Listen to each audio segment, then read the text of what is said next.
Hello guys, welcome back to my channel.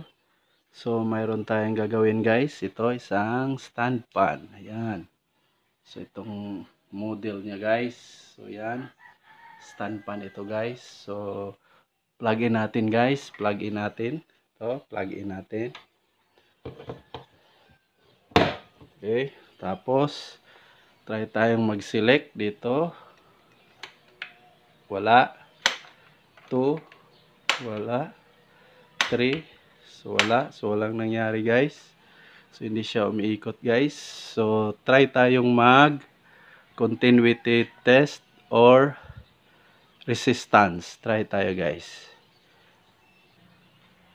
So guys, ito na yun guys. Ito na yung AC cord. Ayan, line 1, line 2. Ito na yung tester. Tapos gamit natin ay analog tester. So guys, so magte-test tayo ng continuity o resistance. So tingnan natin, pag gumalaw ang tester, ibig sabihin ito, tester, ang needle ng tester pag gumalaw, ibig sabihin may resistance o may continuity. So try tayong mag-select ng speed doon sa selector speed. Ito guys, try tayo. 1. So 1, ayun. Gumalaw ang tester guys, ayan. 1, ayan, gumalaw ang tester. So try tayo. 2. Yun, gumalaw din. 3. Ayun, gumalaw din. So guys, kung gumalaw ang tester, ibig sabihin, kung gumalaw ang tester, ibig sabihin, buo ang line 1, buo ang line 2, buo ang fuse, buo ang motor. Pero bakit hindi siya umiikot? Buo naman ang fuse, buo ang motor, buo ang line 1, buo ang line 2, buo ang selector speed. Ito guys, ito. Pero bakit hindi siya umiikot?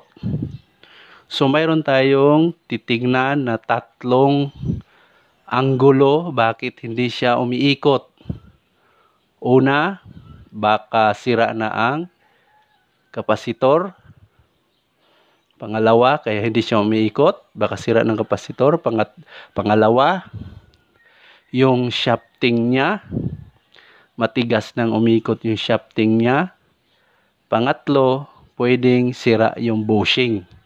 Halog-halog na yung bushing. So, ang tatlong yun guys, ang siyang titingnan natin kung alin ba sa tatlong doon ang rason bakit hindi siya umiikot. Buo naman ang fuse, buo ang motor, buo ang selector speed, okay siya. Tapos itong line 1 at line 2, buo ang linyang ito. So bakit hindi siya umiikot?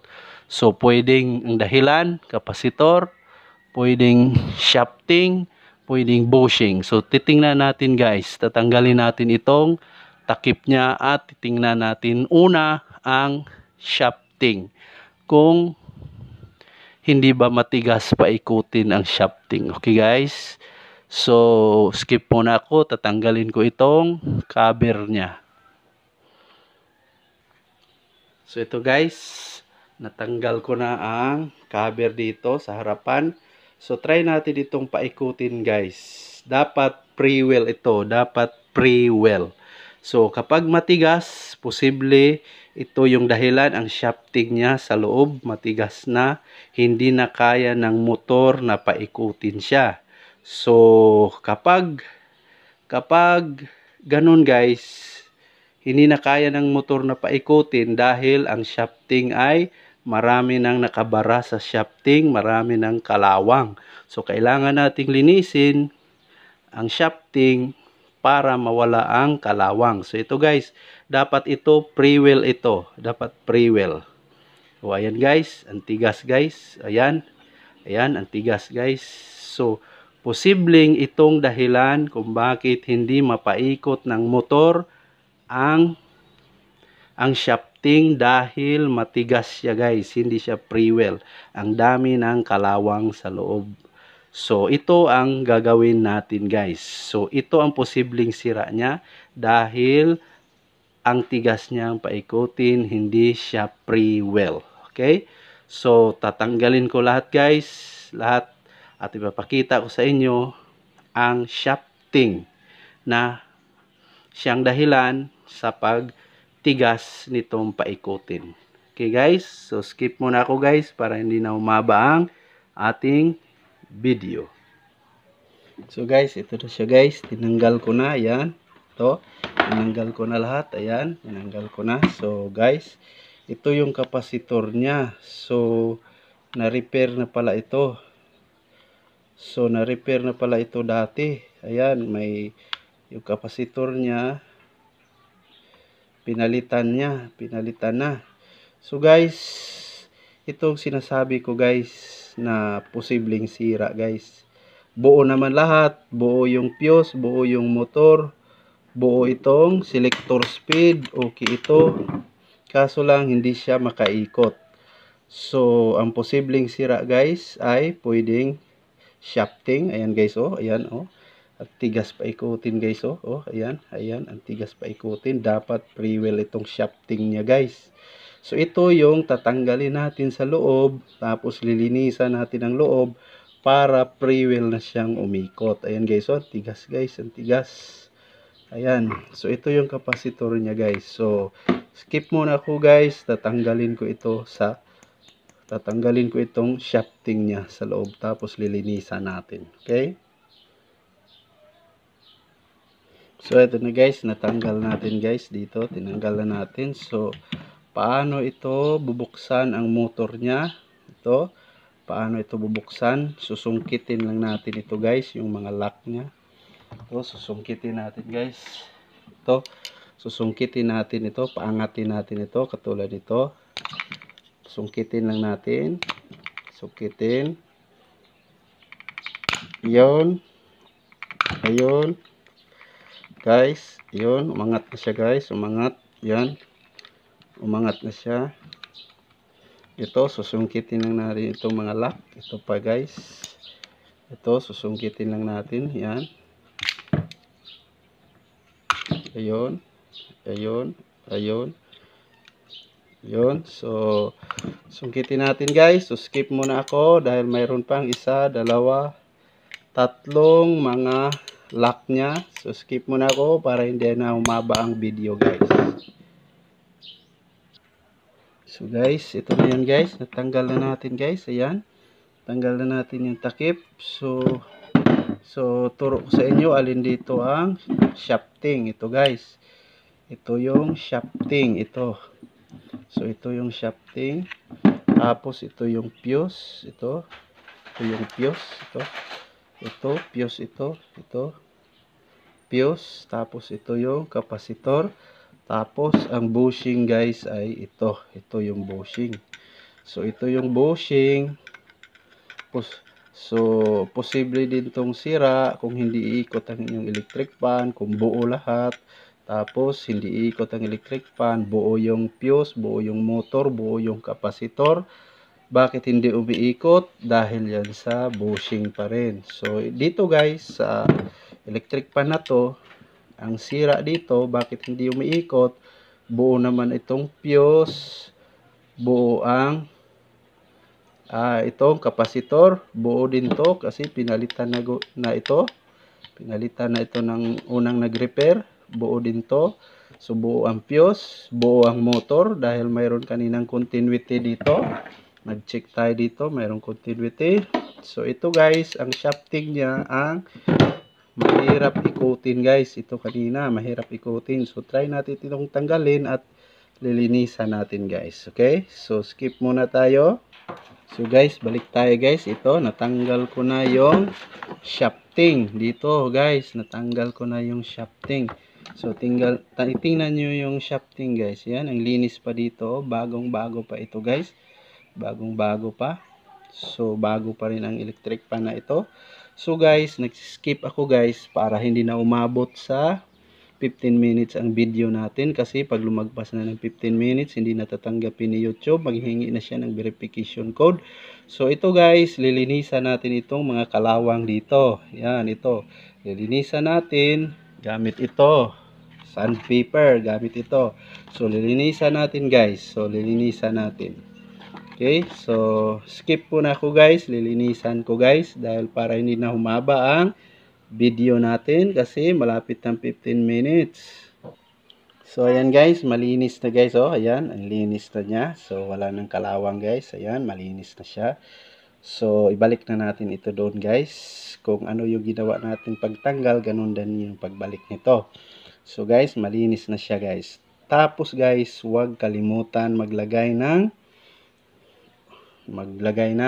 langis, oil sa dito guys, sa bushing dito. Huwag kalimutan maglagay ng langis dito para hindi na muli kakalawangin ang shafting. Dito maglagay tayo ng langis guys. Huwag kalimutan. SOP yan guys na maglagay tayo ng langis. So dito lagyan natin ng langis para hindi kalawangin ang shafting. Yan guys, maglagay tayo ng langis. Ito rin isa, lagyan natin. Isa, lagyan din natin. So lagyan din natin itong isa guys. So skip muna ako dahil 11 minutes na. Okay guys, so titingnan din pala natin itong kapasitor guys kung okay pa ba ito. So titingnan din natin dahil ni-repair na ito dati, nilagyan na ng bagong kapasitor. So titingnan natin kung good pa itong kapasitor. So may video ako nito guys kung ano yung good na kapasitor, puntahan nyo lang yung channel ko. So skip muna ako guys para hindi na rin humabang video dahil 11 minutes na, 15 minutes lang yung tatanggapin ni YouTube. So skip muna ako, iti-test natin ito. Tatanggalin ko muna dito guys, okay? So guys, ito, test natin itong kapasitor. Kung 2 UF ba, yung capacitance niya ay 2 UF or 2 microfarad. So tingnan natin guys, may previous video ako nito. Tingnan nyo lang kung anong yung doon kapasitor, anong gamit ng kapasitor, lahat-lahat. So tingnan nyo yung previous video ko. May video ako nito guys. So iti-test natin ito guys, okay? So tingnan natin. Yun, oh, 1.7 na lang siya guys. So 1.7 hindi na pwede rin to 1.7 dahil pag bumaba ng 2 o 3 hindi na pwedeng gamitin. So 1.7 siya guys, tapos ang nakasulat dito ay 2 UF. So hindi na pwede ito guys, papalitan rin natin ito guys ng bago. Okay, skip muna ako guys. So guys, ito yung ipapalit natin dahil ito sira na ito, bumaba na ng 3, hindi na pwede. Nagiging 1.7 lang, yung 2 UF naging 1.7, hindi ito pwede guys. So dito tayo ipapalit ko guys. So skip muna ako dahil para hindi na humaba ang video guys. So guys, ito na guys, nagpalit na ako ng kapasitor. Ayan, bago na ito, 2 UF. So guys, ibalik ko na lahat, ipipix ko na lahat. Tapos pag testing tayo guys. So guys, kung hindi ka pa subscribe, mag-subscribe ka na at mag-like. So guys, para marami na tayo dito sa channel ko. So guys, mag-like ka if you find this video helpful. So guys, mag-subscribe ka guys. So i-fix ko na lahat, balik ko na lahat, tapos testing tayo dahil malapit na ang 15 minutes guys. So okay, nagpalit na ako guys. So skip muna ako guys, i-fix ko na lahat ito guys. So guys, update tayo. Ayan, ay balik ko na lahat. Ito na yung bagong kapasitor. Tapos ito, tingnan nyo guys, ayan, pre-wheel na siya guys, ayan, sweep na siya guys, so madulas na siya guys, ayan, yung ikot ng shafting, okay na. So guys, skip pa tayo guys, ipipix na natin ito lahat, dahil naibalik na natin siya guys, okay, skip tayo. So guys, balik tayo guys, ito, pre-wheel na siya guys, ayan, tingnan nyo, pre-wheel na siya. So balik tayo, so plug in tayo, tapos testing tayo guys. Ayan, pre-wheel na siya guys. Ayan, madulas nang umikot yung shafting niya. Tapos testing tayo guys, testing, okay? Testing tayo guys. Ayun, umikot na siya guys. Ayan, oh, 1 guys, 1. Ayan, tapos 2, tapos 3. Ayan, umikot na siya guys. Ayan, umikot na siya guys. So yan guys, so ang sira guys ay shafting at saka kapasitor nya. So guys, like, subscribe para marami naman tayo guys. So maraming salamat sa panonood guys. Hanggang dito na lang guys dahil malapit na ang